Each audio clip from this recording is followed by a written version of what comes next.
그러면 이렇게 기적 같은 일들이 벌어지는 겁니다.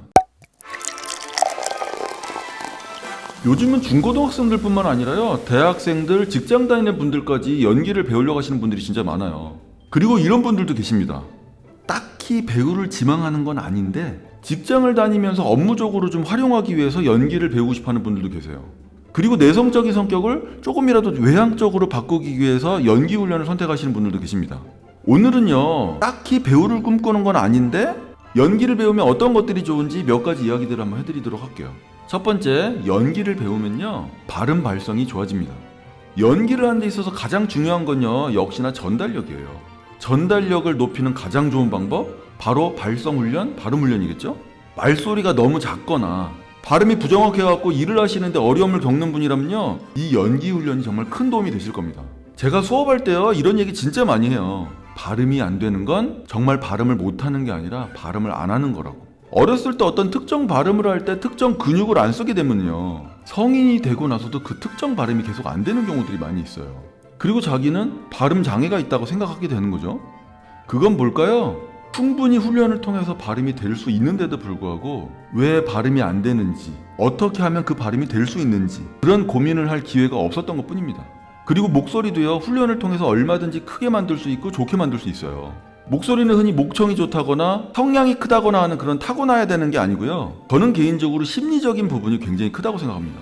이런 심리적인 부분을 극복하고 훈련을 열심히 하면요, 목소리는 최소 10배 이상 커지게 되어 있어요.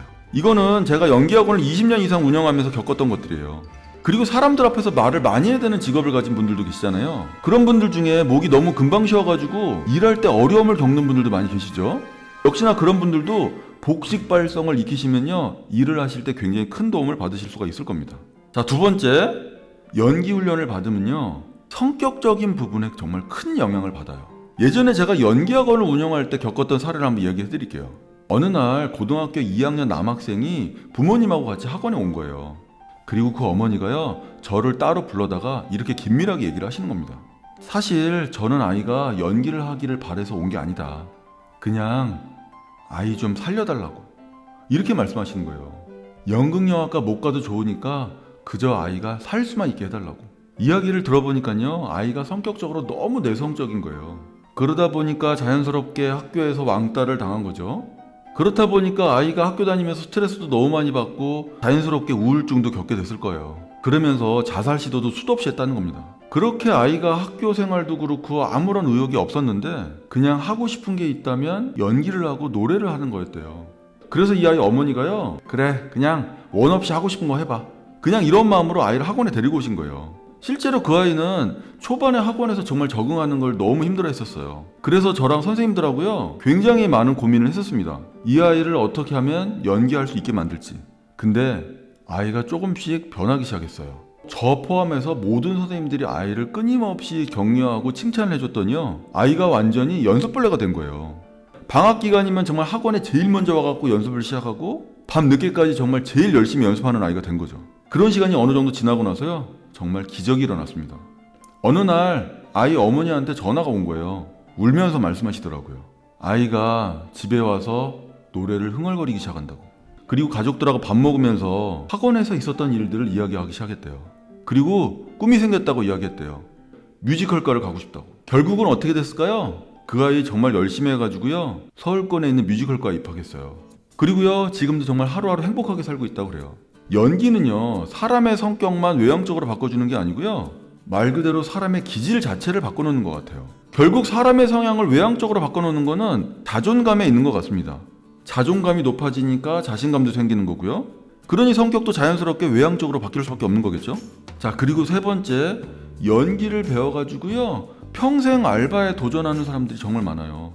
저랑 같이 연기 훈련하시는 분들 중에요, 이런 분들도 계십니다. 평생 교사로 일하시다가요, 정년퇴직을 앞두고 광고 모델 일에 지원을 하게 된 거예요. 그런데 그제서야 진짜 자기 적성을 찾게 되신 거죠. 그분이요, 정년퇴직하고 나서요, 광고 모델로 한 달에 몇백만 원씩 벌고 계세요. 근데 광고 모델로 일을 열심히 하시다 보니까 연기 욕심이 생기기 시작한 거죠. 연기를 조금만 잘해도 할 수 있는 일이 어마어마하게 많이 늘어날 거라는 확신이 있으셨기 때문이에요. 이런 분들은요, 노년에 정말 즐겁게 일하시면서 부족함 없이 돈 벌 수 있는 희망에 가득 차 계세요. 제 주변에는요 이런 분들이 정말 많으세요. 학교 다니면서 직장 다니면서 그냥 연기를 이렇게 조금씩 익히면서 프로필 찍어갖고 정말 작은 촬영부터 시작하시는 거죠. 제가 예전에 영상에서도 이런 얘기 많이 했었습니다. 연기하겠다고 자기 하는 일, 자기 인생 다 버리고 연기에 올인하겠다는 그런 바보 같은 일 하지 말라고. 그냥 하던 공부, 하시던 직장일 그대로 하시면서요. 그냥 최대한 할 수 있는 한도에서 병행하시라고 했어요. 그러면 이렇게 기적 같은 일들이 벌어지는 겁니다. 그러면요, 아마 이런 날이 올 거예요. 광고 모델 쪽이나 연기 쪽에서 버는 돈이 지금 다니고 계신 직장에서 버는 돈보다 훨씬 더 앞질러 가는 날, 그런 날이 오게 됩니다. 그렇게 자연스럽게 투잡을 하시게 되는 거예요. 연기를 익히시면요 이렇게 광고 모델 쪽 일하시면서 훨씬 더 큰 자신감으로 일할 수 있는 용기도 생기는 것 같아요. 광고 모델이나 연기자 쪽은요 직업 특성상 정년도 없고 퇴직도 없습니다. 그냥 건강에 허락하는 한 늙어 죽을 때까지 할 수 있는 일인 거죠. 어떠신가요?